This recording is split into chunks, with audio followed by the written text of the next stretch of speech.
So one of the main things that we have been talking about is the new infrastructure deal. And probably the biggest argument as to why we shouldn't do this, even though an infrastructure deal itself has, I think, about a 68 to 72% approval rate amongst Americans.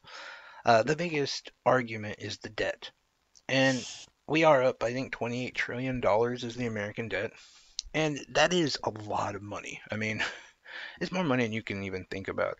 And we keep hearing about how bad it is, how this bill, this when that bill comes in, I don't know who's going to be left holding the bag, and we're ruining our future for our children, and blah blah blah blah blah. And so I kind of want to talk about the debt a little bit, as well as the infrastructure plan. And part of it, though, I want to say is it's not just some kind of coincidence that now the debt is being put on under a microscope. Actually, former President Trump's advisor Steve Mnuchin said in 2016, no, I take it back, 2017. He said, "Well, the debt isn't such a big problem now that it's not Obama's debt," which pretty much paints the exact picture for you. If it doesn't right there, that debt's a problem when it's a Democrat. Debt's not a problem when it's a Republican. And I think both sides will kind of do that. The Democrats don't typically do it that much because they're sniveling cowards. But the thing is we keep hearing about America is we need to run it like a business, right? Which that doesn't make sense to me. When we talk about worrying about the debt and how we're going to handle the debt, well, I run a business, a fairly successful business. You can, if you have 4 years and your numbers keep rising, you're labeled a success, and that's where I'm at. Let me tell you, I didn't get that way by not spending money. And that's part of the issue with our debt.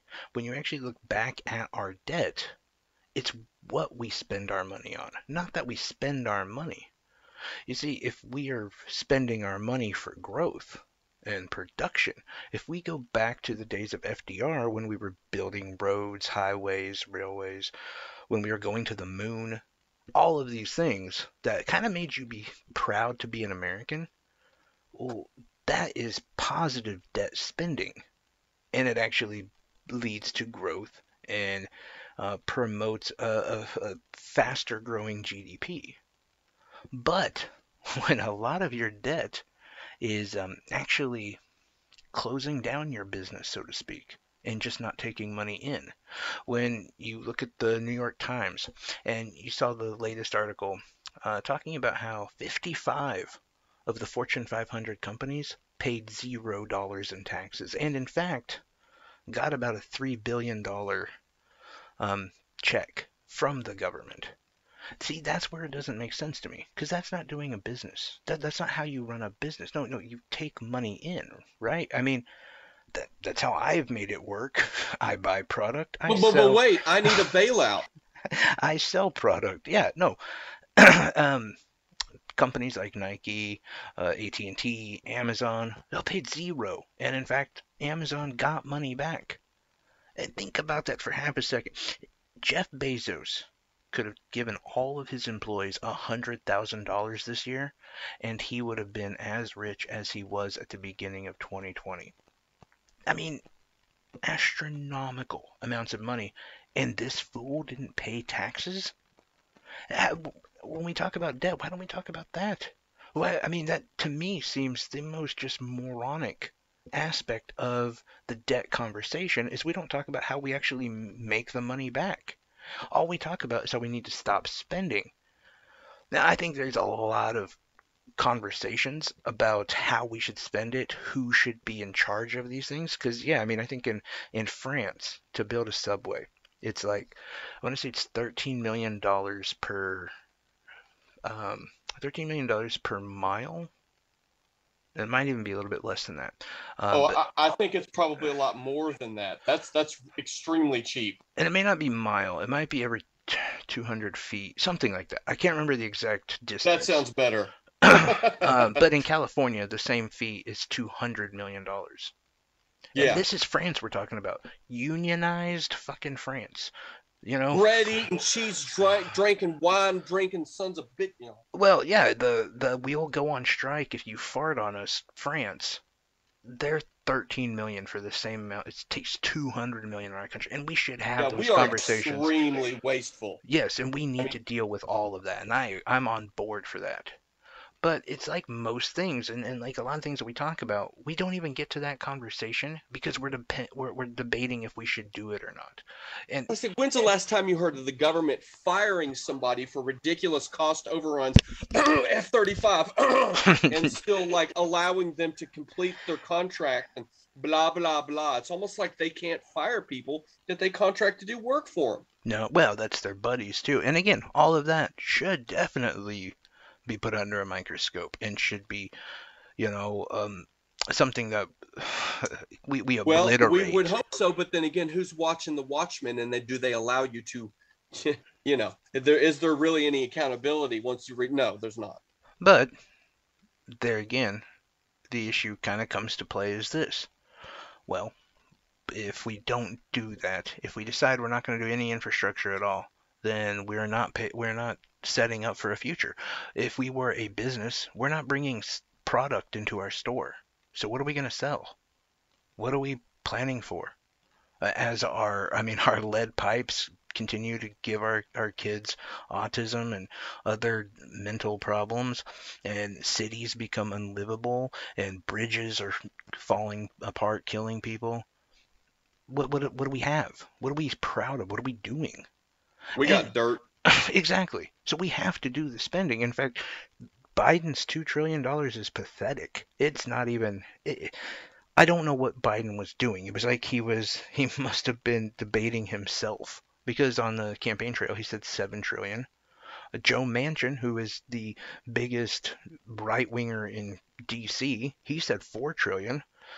I'm more with the AOC group and I say 10 trillion because the important thing to note too is we think when we hear that number, we think right now, but it's over 10 to 15 years.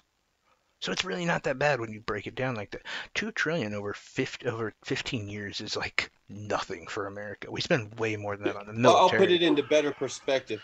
It right at the turn of the millennia. In fact, right before September of 2001 for our infamous date, they were having hearings in what, and this is like the day before, by the way. This is like, and they had what's his face, the Rumsfeld was testifying in front of, I could have been Congress or the Senate, I don't remember, probably both.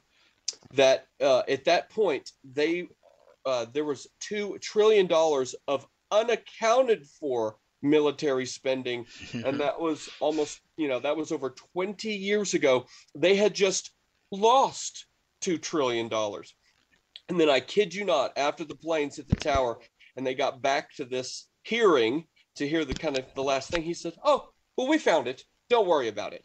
And there wasn't any more worrying No about it. one And looked, they no said, one, yeah. and they said, "Look at this! It's the Patriot Act." Whee! And if that's all, and like if that $2 trillion can do what they say it can, then why not go 10 trillion? I mean, because let me break, the debt conversation leads us to Scott, who is our biggest debt owner? Who is our biggest debt owner? Yeah. It's got to be well, is it Mexico? Who owns our debt? Oh, you said debt owner. Oh, I'm Yeah. sorry. Yeah, I got it back. Well, I would say That'd be China. awesome if it was Mexico. Well, no, I thought it's like who owes us, some kind of money or whatever. But Oh no, reverse, right? That'd be that China. would be Israel if anybody. Um, how much of our debt do you think they owe in percentage wise? Probably 40%. A lot of people think that, and I'm not, so I'm not gonna rake you over the coals. China owns about 5% of our debt. In fact, Japan owns more of our debt. The majority of our debt is owned by our own bonds. So that thought of when the bill comes due, well, it's fine. In fact, the fact that it is in bonds actually increases the value of bonds, which if you don't know about like how that works, that actually helps savings rates. The thing that like you look because we are talking slightly about Japan and China. More so China. They kind of figured this out years ago. And they followed the same kind of rule Japan did. And that is where if we stay above what our interest rate goes up, then we're fine. Our GDP, our debt has actually already overran our GDP. And people said back in 2010 that that was going to lead to what happened in Greece. But we're fine. We're way above what our interest rate is, which is the same formula Japan and China have gone through. And seems to be fine. And if you look at China, for instance, the one that everyone's afraid of, their debt is skyrocketing. But why do we worry about them then? Why do we say, oh, there's someone to watch out for? Because they're spending their money on really important things. That entire railway system they're working on, for one, they're growing. And most importantly, with China, they have a strict 25% tax rate on their corporations. There's no loopholes. You don't get away with shit in China. Yeah, they'll execute you. Yeah, if you come to them, oh, well, can we have a loophole, please, Mr. Ching? No, no, you're paying the government, and it's working well for them. I'm not saying we should follow China's rule in everything, but maybe Well, we close it. definitely should, because China doesn't have things called building codes, and like Of course, yes, which is this a is a very huge problem. dangerous place to be in a new apartment building in China. They've But tipped over before. But maybe we should follow the closing the loopholes on taxes, so we're actually making money again, and investing back into our own damn country instead of Yeah. investing into hedge funds and Jeff That's Bezos. so crazy. Why would anyone think that? That just, I don't know. But yeah, I mean, ultimately, that's where I hear about with the infrastructure. I don't even think about Joe Biden when I think of the infrastructure plan.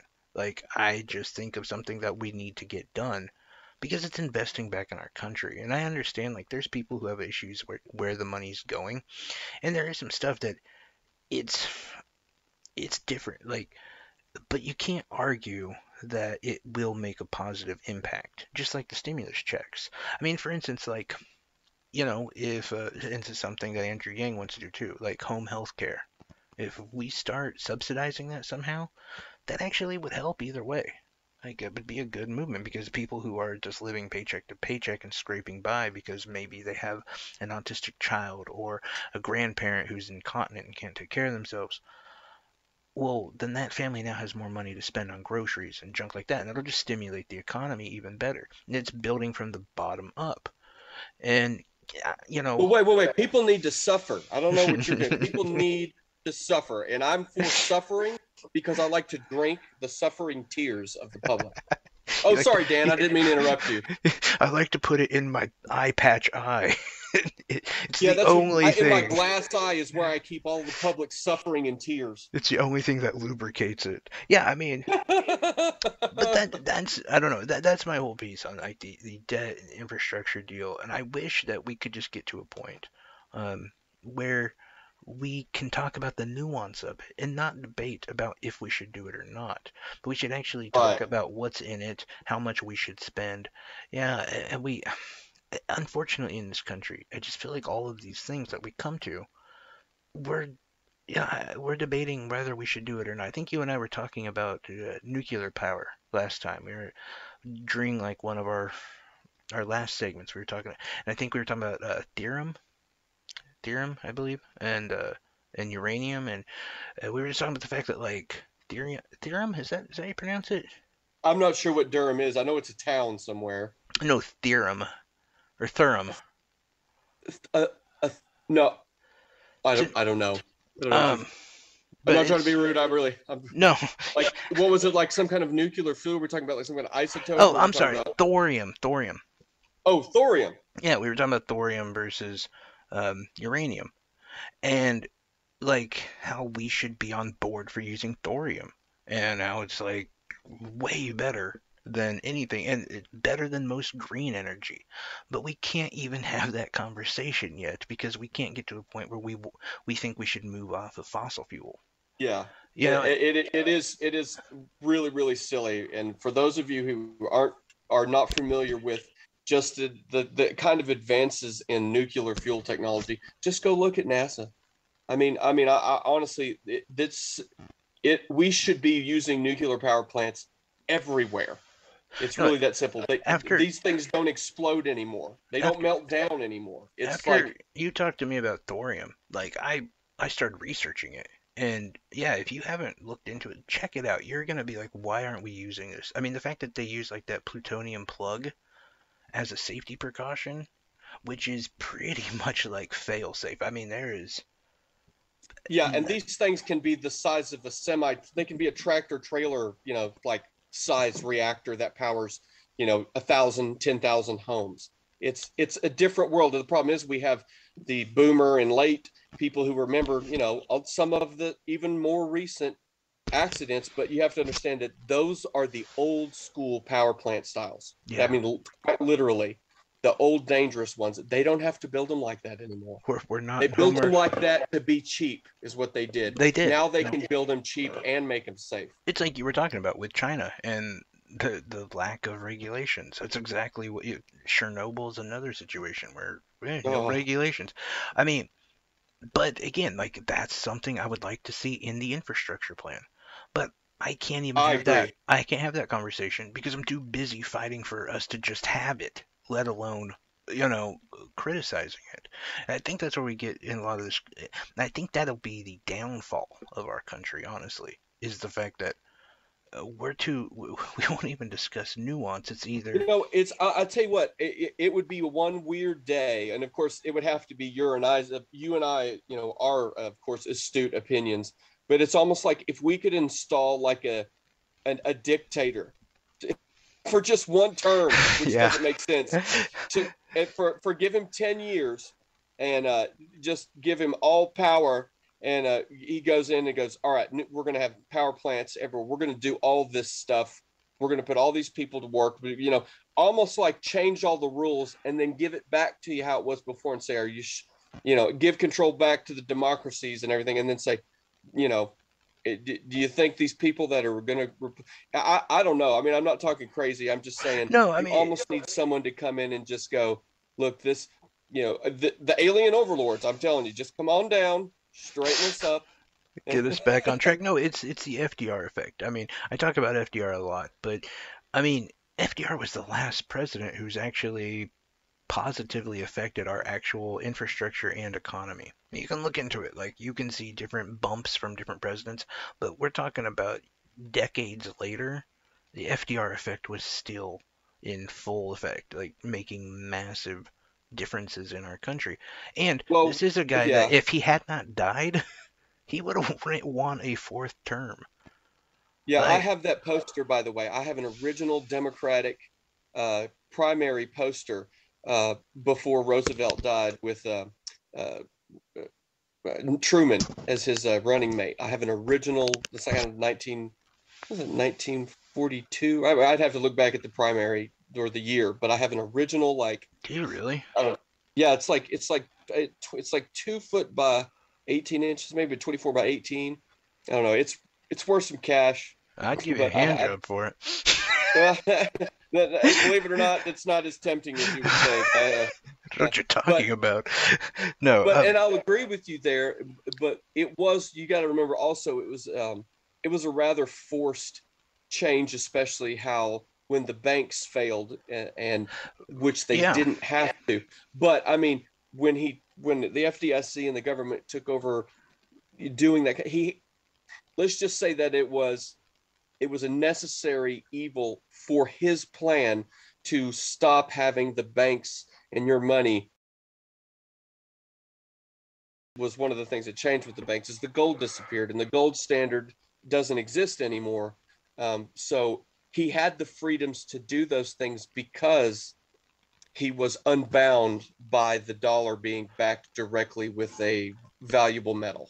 And he had, a vision. And even the Supreme Court had told him no.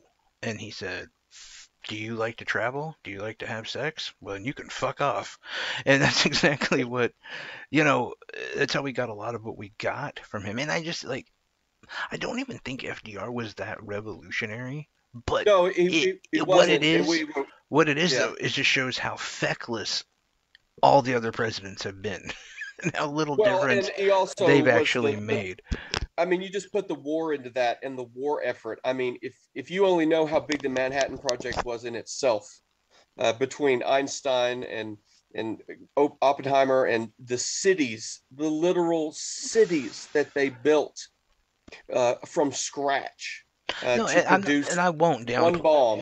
I won't downplay that at all. The thing, like, what comes to my mind though, is the fact that like things like Social Security itself is it's life changing. Can you imagine, the wealth that you would have if you also had to take care of your parents?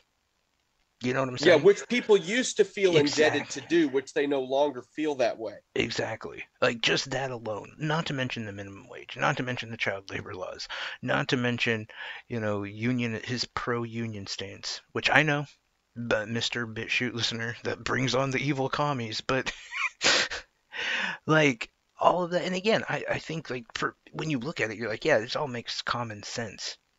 But that just tells you how I think it corrupted. makes a lot more common sense today than it did in the past.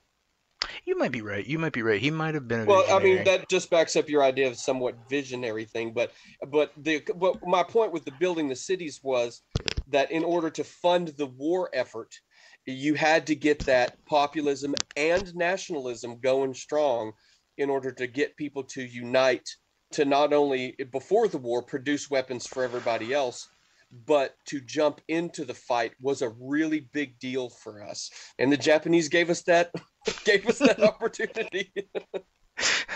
Great. They were looking for a reason to get in because our best buddies Churchill, they were just like, hey, we're over here and everything's kind of blown up, see, and they got these rockets, see, and we were like, well, we said we weren't gonna, and then the Japanese were, the the story, the but Japanese brought it home for us. Yeah, and I mean, yeah. no, and there's a ton to that too. But there again, I think it kind of you paint into the fact of like we made shit. That's why the war was profitable for us. Oh, we were making new shit too. We were Yeah, doing things no one had ever done, and we were bringing people from all over the world, including some of the Nazis after the war. But those same Nazis sent us to the moon. So, no, no, exactly. I not mean, well, yeah, there may be Nazis on the moon now, for all I know. But we those things, believe it or not. And John F. Kennedy was as far away from being a Nazi, and Oppenheimer was too. But yet they were a lot of the Jewish guys that were helping us build things that no one had ever heard of before, and a bomb that destroys a city. What? One bomb? So I mean, those things yeah, were visionary. We still have the ability to be visionary and to create things, and we should be doing that because that's really what the human endeavor should be working towards, something break bigger. and break that down to the fact that we haven't had an infrastructure plan that big in 100 years. Yeah, I don't You even know, remember. Yeah, one. I mean, li- besides the Great Works project. Besides that, like you were saying, like to get somebody to just kind of take over and get us back on track, like that's what we need. yeah, and they were in a lot worse shape. The public was when that was instituted. I mean, there were lots and lots of very starving black and white Americans, and everyone was having a really tough time before the war. And granted, when the war was over, things were kind of like the roaring 20s, the shitty 30s, the what's going on 40s, and then the The baby the boomer the, 50s. the golden age, yeah. And by the Yeah, way, there's a just so people, everything changed for people, even just by the way not only did they live, but society and culture changed. It did a flip. I mean, you just look at what life was like in the 20s and then go 30 years in the future, which when you get older doesn't really seem like that long, and then see like everything is different than it was even 30 years ago for me. by the way, and people can look this up, the corporate tax rate was 48 to 68%. Yeah. And oh, by the way, you did have a wealth tax, and it was 95%. We can't even talk about what is the 12% wealth tax? I mean, yeah, like that's it. Honestly, we facilitate our elites and our rich, and that's all we do in this country. And that's why we don't have the country. and I'm not going to go on this too long, but I just can't understand why both sides of the aisle can't come together and say we need to No, we fight. do know why both sides of the aisle can't come together. It's because they're on the damn payroll. They're on our payroll No, no, I for mean, I mean voters. I mean, like people oh, who comment on our show and well, I mean, who do we even have to vote for that well, supports those kinds of just what I meant is like just on certain items. I mean, again, the union versus Jeff Bezos. We had more people supporting Jeff Bezos on the right. yeah, On the that right. is insane. I mean, I don't know. You put a mustache on that dude, and I swear he'll freaking Sieg Heil somewhere. He's the even eviler Lex Luthor. Oh yeah, I didn't think about that. Maybe he's a Lex Luthor. That works. I can just see when he puts that robo suit on that Luthor eventually donned.